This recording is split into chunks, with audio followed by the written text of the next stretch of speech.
Приветствую вас, друзья! Мария Пантелич на связи. И сегодня мы с вами поговорим, разберем наконец-то это слово, которое сводит всех с ума — работа.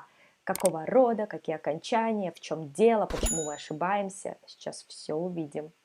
Итак, посал — работа мужского рода.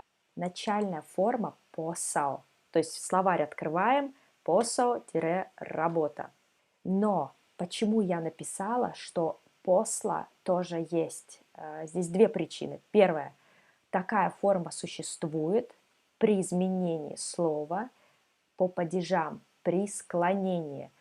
Давайте вместе посмотрим на склонение слова «работа» и увидим, что в родительном падеже есть такая форма посла, но это не женский род, это родительный падеж. Сейчас я вам не буду рассказывать всю систему сербских падежей, об этом мы подробно говорим на курсе «Трамплин». Это базовый курс. Если вы переезжаете жить в Сербию, этого курса больше, чем достаточно. База. Мы проходим там и спряжение, как изменяются глаголы, какие окончания глаголов и склонения, какие окончания существительных, прилагательных, местоимений. В общем, все, что надо знать человеку, который просто переезжает жить в новую для себя страну, в Сербию. В начале этого видео я вам сказала, что есть две ситуации, когда вы можете увидеть слово в форме посла. Да? То есть мы определили уже, что это родительный падеж. И второй момент. Српска-посла — это такая исковерканная фраза, очень популярная среди сербов,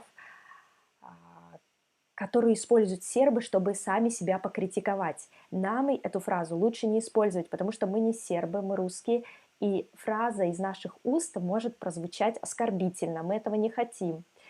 Поэтому вы ее не используйте, но когда вы услышите от сербов, знайте, что они имеют в виду, что произошла какая-то абсурдная, нелепая ситуация, как типа, когда пошло все через одно место, хотели как лучше, получилось как всегда, или только мы так можем, в смысле сербы говорят о себе, да.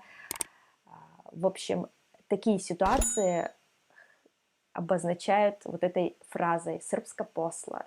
А что еще вы хотели, да? Вот она, српска посла.